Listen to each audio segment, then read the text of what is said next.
there's that thing rocking and rolling. I love that at our center, everyone has an opportunity to grow in their own way. Many of us have had the opportunity to grow as practitioners, doing seva, doing activities, becoming board members, serving our community in very varying ways, and it's just really a wonderful thing. And so I love that we have that creative energy that is allowed to express here so freely, and so in such a very well-supported way. I'm going to be talking a lot, so I'm going to have another little swig here. And it is water, it's not vodka. Just in case anybody wondered. So our theme for this month is still freedom, a world that works for all. And in keeping with that theme for freedom, my talks have been about qualities of spirit that Thomas Troward talked about. And this week, so it was originally life and freedom to live, and then illumination, light. So it was freedom in illumination. And we had freedom to love last week, and this week it's freedom to live in peace. At peace. Now we talk about that word a lot, and we bandy it about, and we say, oh, I do hope for peace. All the time I do. And sometimes we find it for ourselves, but what is it really? And where is it? And how do we get to it? And how do we have it last within ourselves and within our world? Well, you know, if you've been here at all when I've been talking, you know I like words, and I like to know where the word came from. And so in the dictionary, the Merriam-Webster, it says that peace is freedom from disturbance. It is tranquility. It may mean a period with no war. It can be a greeting, as in peace. It can also be an exit comment, as in peace out. We may remember that from a few years back. Ernest Holmes says that it is a vital, vibrant quality of spirit, of joyous serenity with everything in harmonious relationship. Does that sound like it to you? Spirit is wholeness and harmony, therefore it must be peace. Peace is a state of inner calm so complete that nothing can disturb it. Fathomless peace, fathomless, like so deep you don't even know where it ends, is the peace of God. I kind of like that idea myself.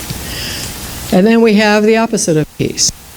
We have hostility, war, conflict, variance, or being at odds with something, at odds with others or ourselves or ideas. And you know, many of us wish for world peace. We talk a lot about it. We do prayers about it. We march about it. We do various activities, right? Which reminds me of a story, but do we ever get there? It kind of reminds me of this story. So there's a lady who's walking along the beach, and she stumbles upon a genie's lamp, and she picks it up, and of course she just has to rub it, and out comes the genie. And she says, oh, this is so good. I get 3 wishes, and the genie says, oh no. Due to inflation, constant downsizing, low wages in third world countries, and fierce global competition, I can only grant you 1, so you better make it good. She said, no problem. She didn't hesitate. She picks up the map and she said, I want peace in the Middle East. You see right here. I want these countries to stop fighting with each other. And the genie looks at the map and he says, gadzooks, lady, these people have been fighting for thousands of years. I'm good, but I'm not that good. I think you better make another wish. So she thinks for a minute and said, well, I've never been able to find the right man. And if I could have the perfect partner, I would have peace in my mind and my heart and my life. And so she says, you know, I want a guy, one that's considerate and fun and likes to cook and helps around the house and gets along with the family, and he has to be good in bed and doesn't watch sports all the time and is faithful. That's what I wish for, a good mate, and I will have peace of mind. The genie let out a long sigh, and he looked at her and he said, "Okay, lady, let me see that map again."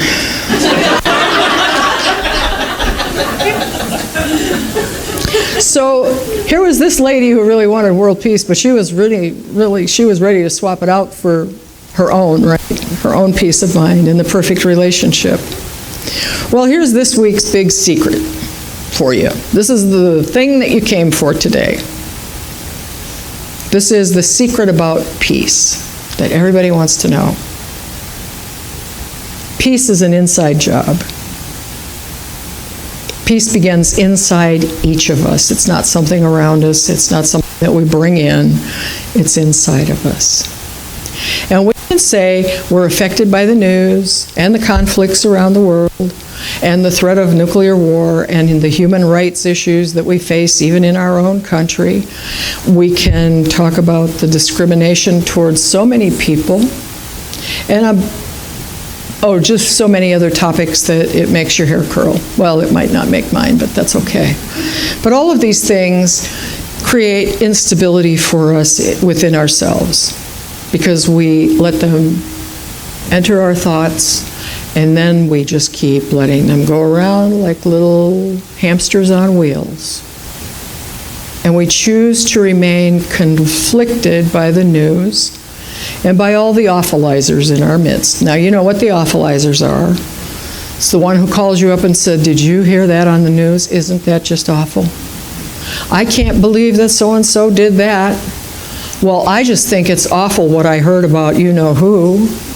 And so we have awfulizers all over, and they keep calling us. And we oftentimes, without even knowing it, we find ways to meet with them just so we can hear how awful things are, just to keep it going.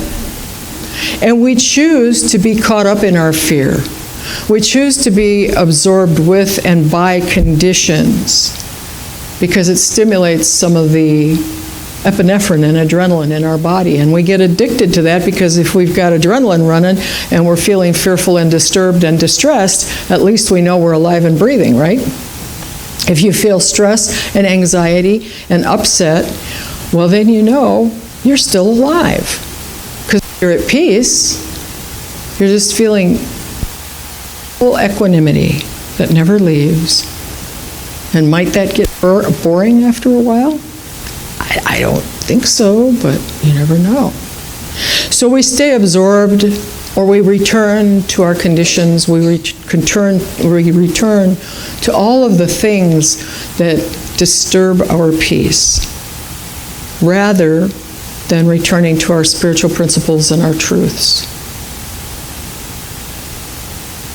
The reality is that we are responsible for our inner peace. And fear is our biggest enemy. In the pursuit of inner peace, fear is the reason we remain in conflict and turmoil over everything. We fear the loss of family, we fear the loss of friends, we fear the loss of relationship, we fear the loss of life, we fear the loss of freedom. The list goes on. You can add any of your fears to it. Some of us fear things like running out of money. Some of us fear things that create inner peace conflict, like, if I go have the car taken care of, what is that going to cost me? What will I have left over? So fear is our biggest barrier to inner peace, I think. And sometimes we've prayed for peace for so long in the world around us that it just seems like it's never going to happen. I mean, in my lifetime, I've known people who've been marching for peace for 50 years now. And in increments, sometimes it's a little better, sometimes not so much. So we keep praying, doesn't happen, and then we lose a little bit of faith. maybe. So it reminds me of a story about a CNN journalist who went to Jerusalem. And she was originally there to do a different article about another individual, and she found out about this old Jewish man who had been going to the Wailing Wall every day, twice a day, for years to pray. So she figured, well, this might be a good side story. As well as I'm here, as long as I'm here, I might as well check it out. So she goes to the wall, and sure enough, here's this fellow that they told her about. She watches him, and he's there for about 45 minutes. And as he begins to walk away from his prayer, she turns to him and she said, "Excuse me, but I'm Rebecca Smith, and I'm with CNN, and I'd like to interview you." And he said, "Well, okay." And she said, "Well, I heard that you've been praying here at the wall for a very long time. Isn't that true?" And he said, "Yep, about 60 years now." She said, 60 years? And he said, yep. She said, "That is just amazing. And you come twice a day?" And he said, "Yep, 60 years, twice a day, every day." She said, "That's just remarkable." She said, "What do you actually pray for?" He said, "Well, I pray for peace between Christians and Jews and Muslims. I pray for all the hatred to stop. And I pray for all of our children to grow up in safety and friendship all around the world." She said, "Well, how do you feel about doing this after doing it for 60 years? And he said, "Well, actually, like I'm talking to a stone wall."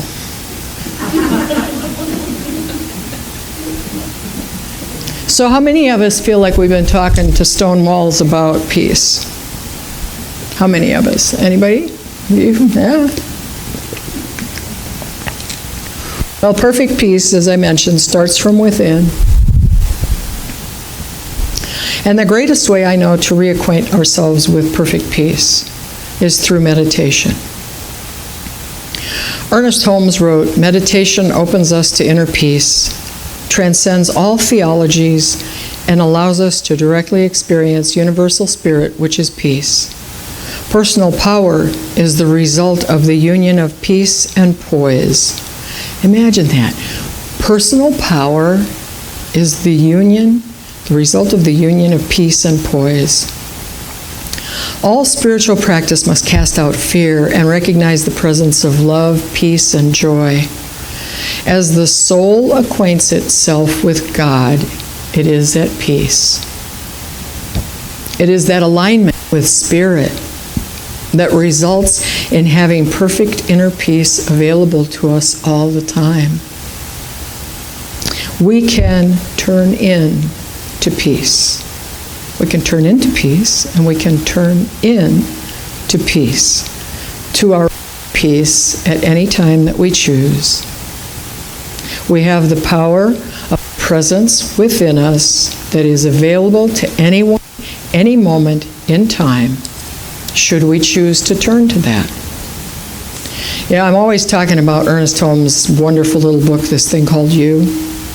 If you don't have that little book, you might want to consider it, because it is the most wonderful, enlightening, uplifting little book in the universe. And in this little book, this thing called You, he wrote it in 1938, by the way. If confusion comes, now listen carefully, because this is a fine recipe for inner peace. If confusion comes, take your intellect and dive deep into your pool of peace. Now that pool of peace can only be there if you nurture it, if you spend time in it daily, and return to it often to bathe in that pure space of peace within you. Every week that I've been talking about all of us being global citizens. And because it's one of the things I like to talk about, so I get this opportunity. But we are all global citizens. We all belong to each other. We belong to the world. And so every week, when I talk about us being global citizens, I reference what we see. And so we see a lot of conflict. We see a lot of war, we see a lot of unrest, and we may become overwhelmed by what we see.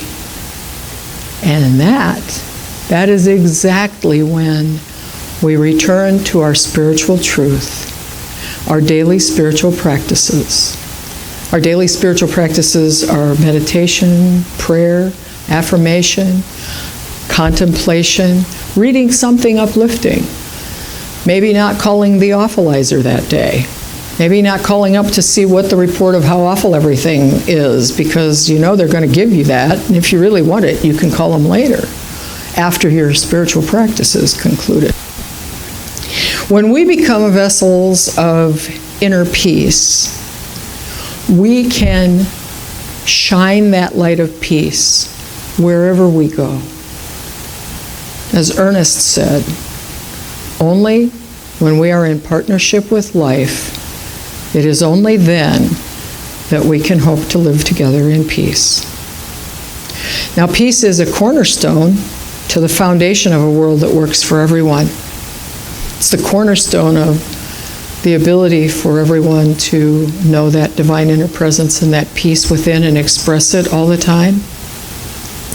So let us return to our teaching and know that true peace arises from our ability to make conscious choices, to cultivate our inner peace in every aspect of our life, no matter how great or small. We can choose peace. No matter what our challenge is, we can choose peace.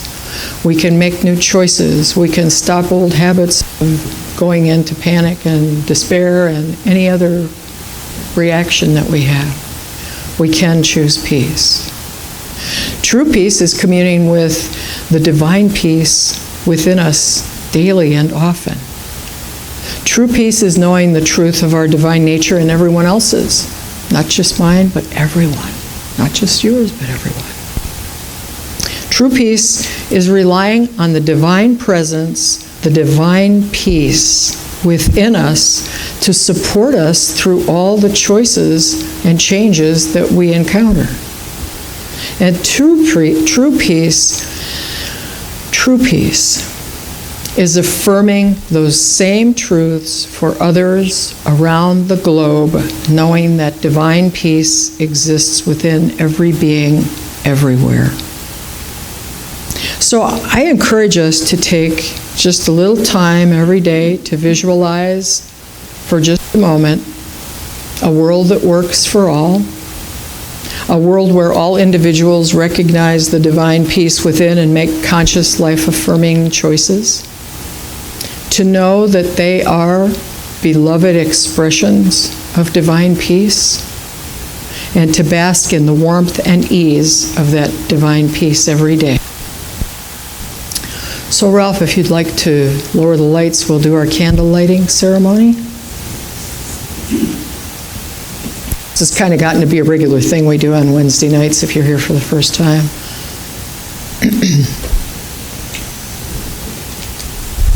And I think it's important because our teaching is all-inclusive. We are all-inclusive in honoring all faith traditions, meeting people exactly where they are on their path, on their spiritual journey, because we're all walking it and all roads lead to the same place. So I invite you to contemplate the celebration of divine peace for all faiths, all people, all creation as we light these candles. We light these candles to promote the universal consciousness of life, which acknowledges all peoples and all faiths, all sentient beings that emanate from one great universal love, which I call spirit. We light a candle for the Tao, honoring the universal path of harmony and equilibrium, the natural way. We light a candle for the shamanic traditions, honoring the beliefs and practices of all indigenous people, the way of primal spirituality. We light a candle for Hinduism, honoring the path of knowledge, action, and devotion. We light a candle for Judaism, honoring the ethical path of living by sacred law. We light a candle for all forms of Buddhism, honoring the Four Noble Truths and the path of compassion. We light a candle for all forms of Christianity, honoring the Christ consciousness as the path of love. We light a candle for all forms of Islam, honoring the path of submission to the will of God as the highest calling. We light a candle for the universalistic religion of Baha'i, honoring the paths of unity and peace. We light a candle for all forms of New Thought, honoring the metaphysical path of mental healing through the practice of universal spiritual principles. We light a candle for all religions unnamed, and those who are yet unaware of the power and presence of the Spirit in their lives, and for the space that we are holding here for them at this center. And we light a candle for the divine essence of peace that exists within us at all times and in all creation. And now, if you'll just join me, please, in taking a moment of silence to move into that divine peace within, to open your heart to receive and send that divine peace, and allow it to spread from within you, across this entire room, across this entire center, throughout our community, across the continents, and around the globe, as we see a world that is filled with divine peace in and for all.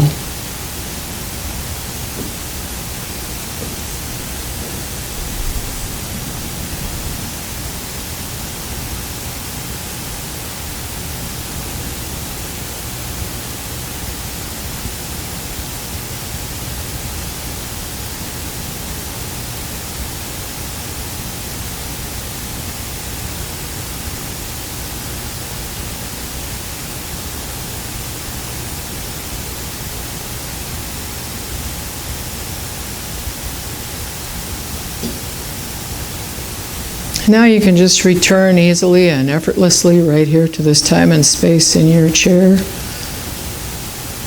Just feel your heart and soul filled with peace to overflowing, and know that is the truth of your being, every minute, every day, wherever you may be along your path. It's always there.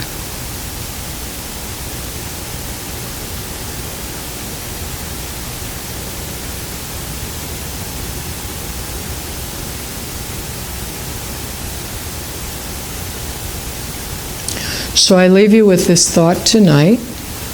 There is a peace at the center of your being, a peace that can be felt throughout the day, and in the cool of the evening when you have turned from your labors, and the first star shines in the soft light of the sky. It broods over the earth quietly, tenderly, as a mother watches over a child. I encourage you to go there often. And so it is. Thank you. And so if you'll just allow yourselves to just know right here in this moment, in this power, oh, the presence of the divine is everywhere.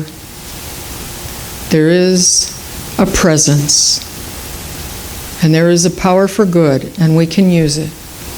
And that power expresses as peace in our lives. It expresses as inner peace within each of us as we leave today and as we take this forward. And I speak a word for peace, of peace, knowing peace, for everyone who is not here, for everyone who cried themselves to sleep last night, for everyone who reached out in a sense of hopelessness, believing only in condition, that they know and turn to the peace of the divine inner essence that is the truth of their being, and that flame flickers brightly so that it is recognizable in every moment and every aspect of their lives. And I know that this is true for each and every creation throughout all eternity. And I know that it is true for each and every person here, that peace is an inside job, and that peace, that divine essence of peace, is always, always within you, closer than your breath, closer than your heartbeat, and it exists as you go forward today, as we move on into our regular lives.